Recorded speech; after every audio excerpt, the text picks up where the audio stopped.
Life changing call से बात कर रहे हो? जी मैम। आपका कार्ड अभी कोई मेरे घर पर फेंक कर गया। इस पर लिखा है जीवन की कोई भी परेशानी से बचा सकता है आपको, बस आपका एक call. Is that true? Yes ma'am, this is very true. तो आप लोग ऐसा क्या करते हैं जो किसी को किसी की परेशानी से निकाल सके? मैम वो तो आपको एक बार हमारी सर्विस लेनी पड़ेगी, तब जाकर आपको पता चल पाएगा। ओह, तो आप लोगों ने धंधा बना रखा है किसी की परेशानी का? सॉरी मैम, मैं कुछ समझी नहीं। मतलब आप लोगों ने बिजनेस सेटअप कर रखा है कि कोई आपको अपनी परेशानी बताए और आप उसे दूर करने के लिए उससे पैसे चार्ज कर सको, चाहे उसकी परेशानी दूर हो या ना हो, क्योंकि दुनिया में ऐसा कोई नहीं है जो किसी की परेशानी दूर कर सके। नहीं मैम, आप बिल्कुल गलत सोच रही हैं। सबसे पहली बात कि हमारी ये सर्विस बिल्कुल फ्री ऑफ कॉस्ट है। हम एक भी पैसा चार्ज नहीं करते हैं। Free of cost? जी मैम। और दूसरी बात कि इस दुनिया में कोई भी किसी की परेशानी दूर नहीं कर सकता। ये बात बिल्कुल सच है, पर यह भी सच है कि अगर आपकी परेशानी में कोई आपको सुनने वाला मिल जाए और आपको बिना जज किए एक एडवाइस दे जो उसके अकॉर्डिंग हो, तो आपकी परेशानी कम जरूर हो जाती है। और यही काम हमारी कंपनी भी करती है। तो फिर आपकी कंपनी ये फ्री ऑफ कॉस्ट क्यों करती है? मैम इसका जवाब तो आपको हमारे सर ही दे पाएंगे। अच्छा, तो मुझे ये सर्विस लेने के लिए क्या करना होगा? अब मतलब मुझे आपके ऑफिस आना पड़ेगा या आप खुद आओगे? नो मैम, आपको आने की दिक्कत नहीं उठानी पड़ेगी। हमारे सर आपके पास खुद आ जाएंगे। आपके सर का नाम क्या है? तेजस। तेजस। अच्छा ठीक है, तो आप लोग प्लीज आज की अपॉइंटमेंट बुक कर दीजिए। It's an emergency. ठीक है मैम, कितने बजे का बुक कर दूं? अगर अभी का बुक हो जाए तो प्लीज आप अभी का कर दीजिए। ठीक है मैम, मैं 1 घंटे बाद का अपॉइंटमेंट बुक कर देती हूँ। ठीक 8 बजे तेजस सर आपके पास आ जाएंगे। जी थैंक यू वेरी मच। मुझे इसकी बहुत ज़रूरत थी। Thank you so much. It's our pleasure ma'am.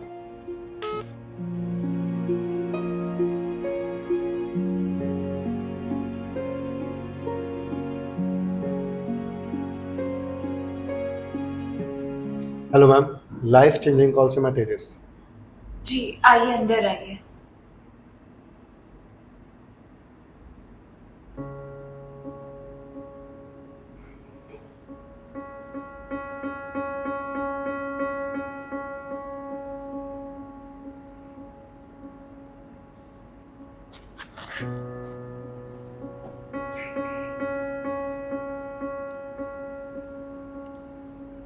Ma'am, appointment book करते टाइम पर आपने कहा था इमरजेंसी है, तो क्या इमरजेंसी है?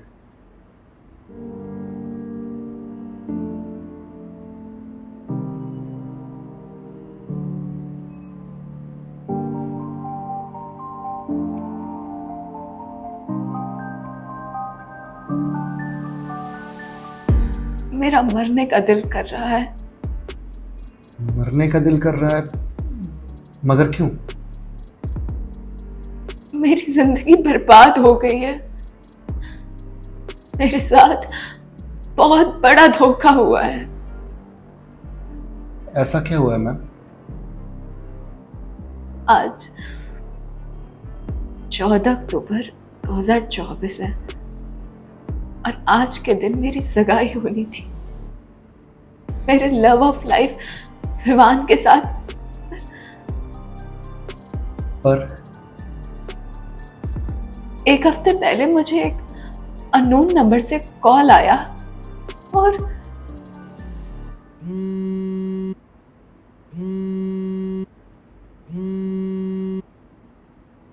हेलो।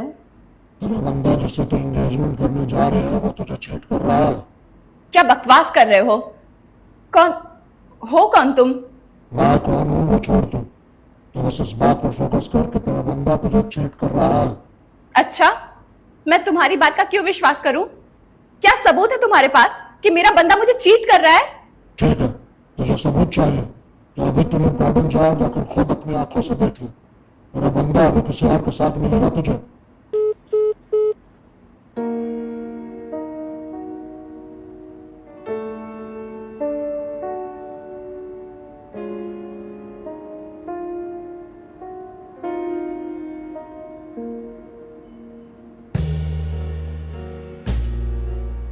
विवान!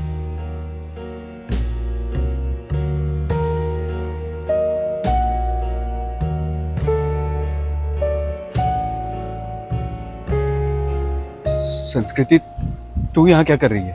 तू मेरी छोड़, ये बता तू यहाँ क्या कर रहा है? और ये लड़की कौन है? ये मेरी दोस्त है। दोस्त है? दोस्त को तू यहाँ पार्क में बिठाकर रंगरलिया मना रहा है? नहीं संस्कृति, जैसा तू समझ रही है वैसा कुछ भी नहीं है। मैं सब समझ रही हूँ। तुझे तो मैं बाद में देखती हूँ, पहले मैं इसे देखूंगी। मेरे बंदे के साथ ये रंगरलिया मना रही है। मुझे क्या बोल रही है? अपने बंदे को बोलना, वो लेकर आया मुझे यहाँ पे, वो भी पैसे दे के। विवान, ये लड़की क्या बोल रही है? तो उसे पैसे देकर लाया है? विवान, मैं तुझसे कुछ पूछ रही हूँ, तू उसे पैसे देकर लाया है? हाँ। पर तूने ऐसा क्यों किया? अरे मैं बताती हूँ, क्योंकि तुझसे पीछा छुड़ाना चाहता है। पीछा छुड़ाना चाहता है? पर क्यों? वो सब मुझे नहीं पता, वो तो अपने बंदे से ही पूछ। मेरे इसके साथ टाइम खत्म हो गया है, मैं चली।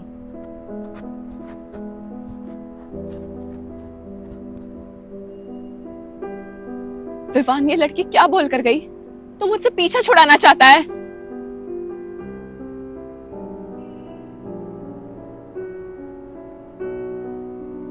विवान, तो चुप क्यों है? ये मेरे लिए जिंदगी और मौत का सवाल है। तो मुझसे पीछा छुड़ाना चाहता है? हाँ।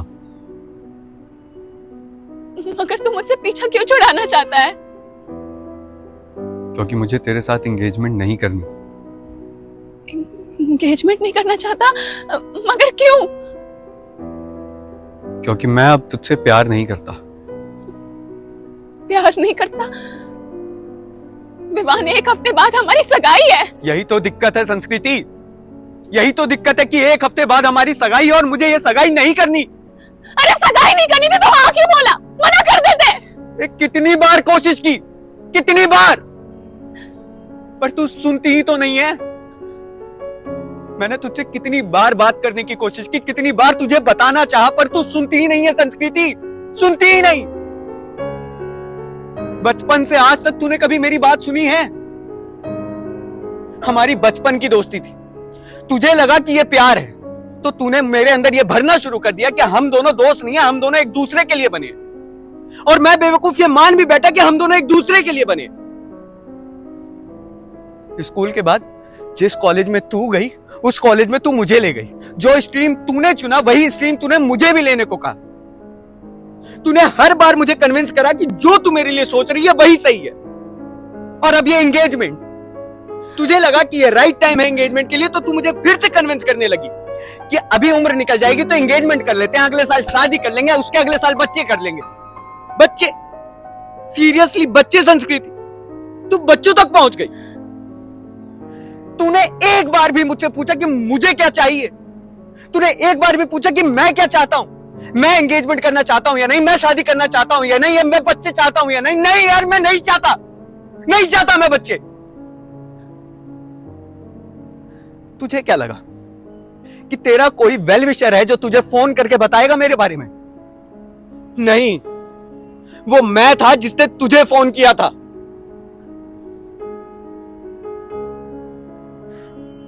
तूने मेरे लिए ना कोई रास्ते नहीं छोड़े, तो मुझे ये रास्ता अपनाना पड़ा।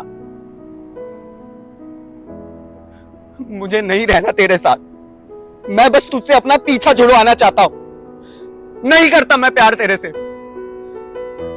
नहीं करनी मुझे सगाई।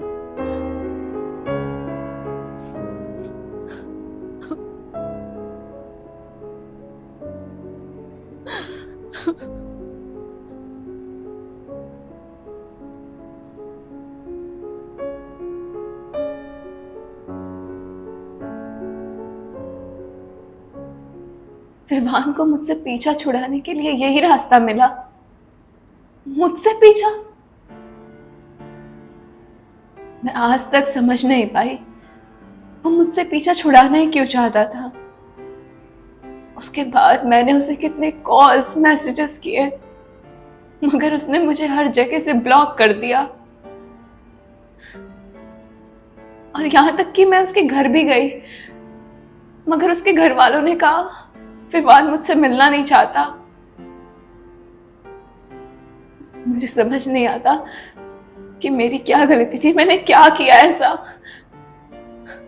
आपको क्या लगता है विवान ने ऐसा क्यों किया मेरे साथ?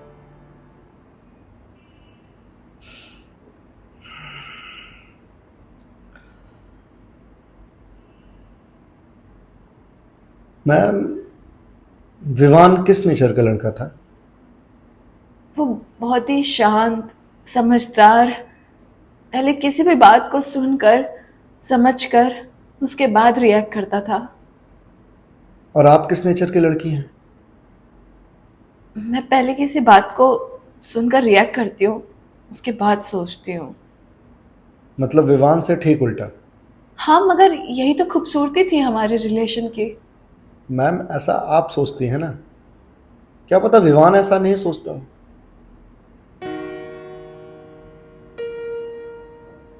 मैम, स्कूल या कॉलेज में विवान का कोई दोस्त रहा है? नहीं, वो बहुत ही इंट्रोवर्ट टाइप का लड़का था, ज्यादा किसी से बात नहीं करता था। या आप उसे ज्यादा लोगों से बात नहीं करने देती थी?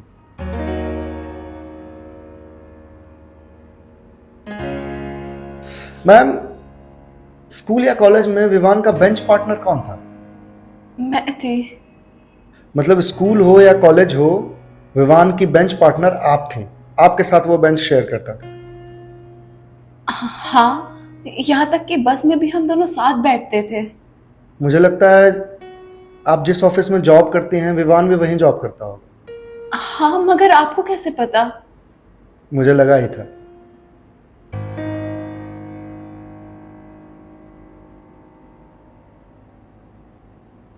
मैम, मुझे लगता है विवान के आपकी ज़िंदगी से जाने का यही एक रीज़न है।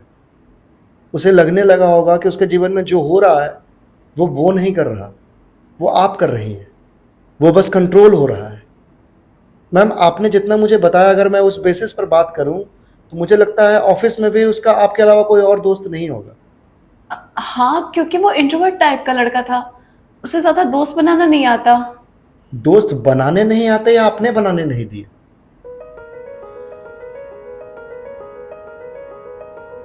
यह आपने कैसे डिसाइड कर लिया कि वो इंट्रोवर्ट है?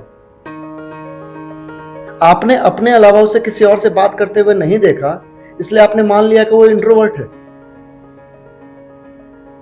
मैम, आपने उसे किसी और से बात करने दिया होता तो ना वो एक्सट्रोवर्ट होता।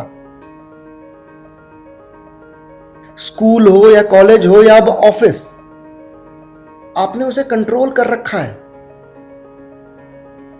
मैम, इतना कंट्रोल अगर मां बाप करें तो बच्चे बागी हो जाते हैं। वो तो आपका दोस्त, आपका प्यार था।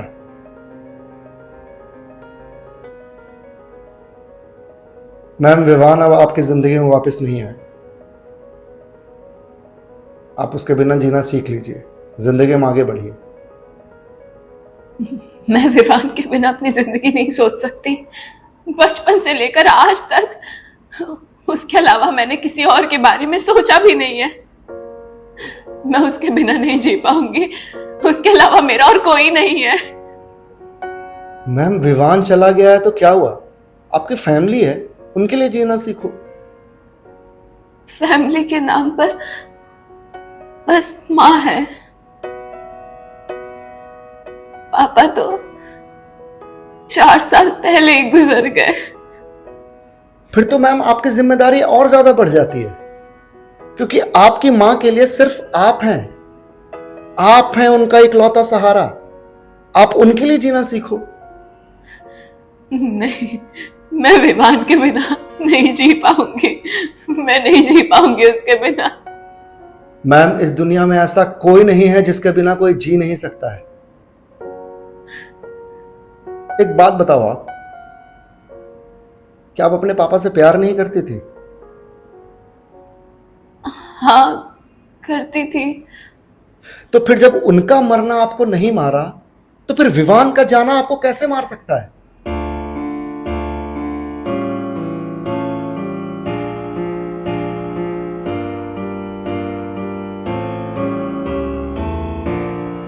मैम, आपने भागवत गीता पढ़ी है?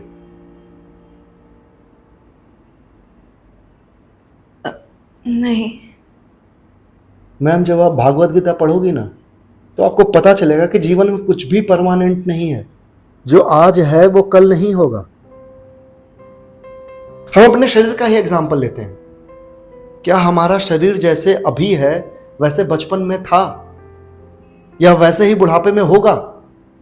तो जब हम अपने शरीर को चेंज होने से नहीं रोक सकते हैं, तो फिर जीवन में कब क्या कैसे होगा उसको कैसे कंट्रोल कर सकते हैं?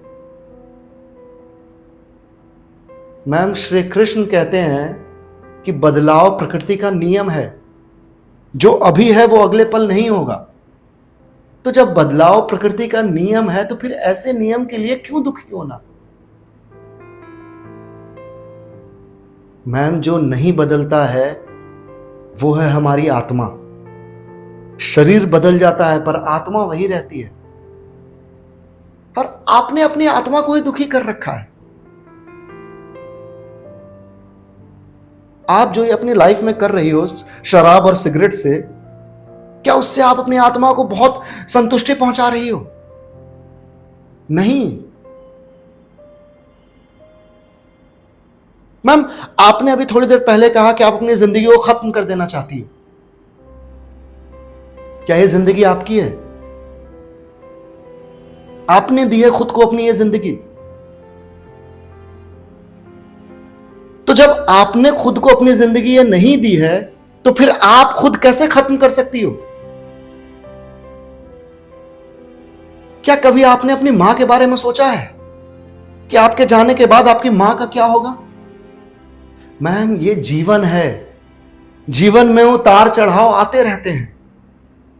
और आप तो बहुत लकी हो कि आप शरीर सही हो, वरना कितने ऐसे हैं जो आपकी तरह नहीं हैं। मैम, अभी कुछ दिन पहले पैरालंपिक्स हुआ था।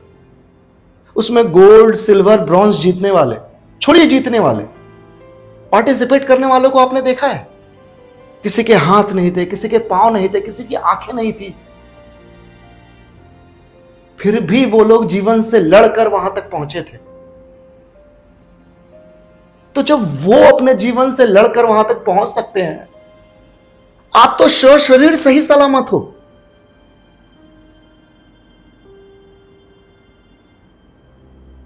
और अगर आपको फिर भी अपनी जिंदगी अब खत्म करनी है, तो फिर ठीक है, मैं हेल्प करता हूं आपकी।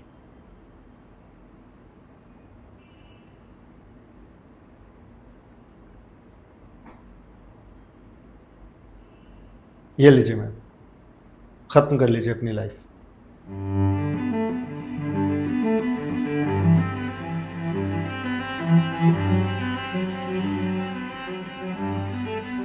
अभी थोड़ी देर पहले आपका मरने का दिल कर रहा था। लीजिए, खत्म कर लीजिए।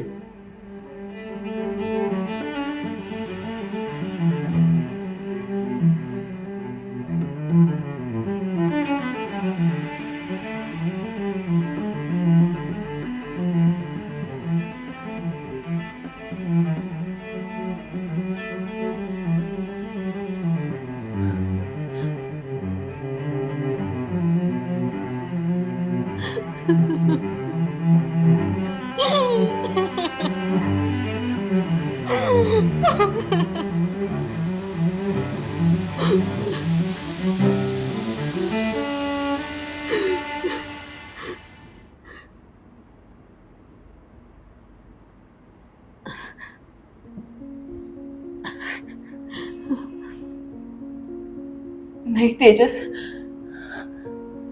आप बिल्कुल सही कह रहे हैं। मुझे कोई हक नहीं भगवान के दिए इस जीवन को खत्म करने का। मैं लड़ूंगी और तब तक लड़ूंगी जब तक मैं जीत ना जाऊं। Thank you so much. Ma'am, मेरे पास आपके लिए कुछ है, 1 मिनट।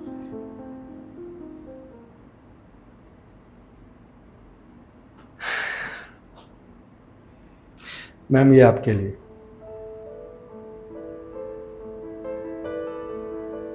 एक मिनट मैम, मैं रिक्वेस्ट करूंगा कि अभी आप इसे टच ना करें, क्योंकि अभी आपने ड्रिंक कर रखा है। मैं इसे अभी यहीं रख देता हूं, आप जब नहा धो के फ्रेश हो जाए तो फिर इसे लें।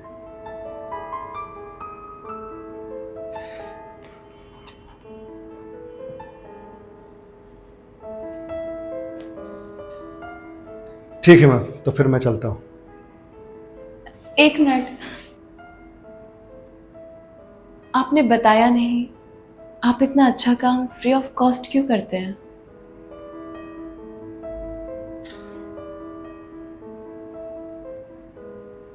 मैम, जिस काम में सुकून मिले उसमें पैसा नहीं देखना चाहिए, और मुझे इस काम से सुकून मिलता है, और मेरे लिए पैसे से ज्यादा जरूरी सुकून है, इसलिए फ्री ऑफ कॉस्ट करता हूं। Good bye.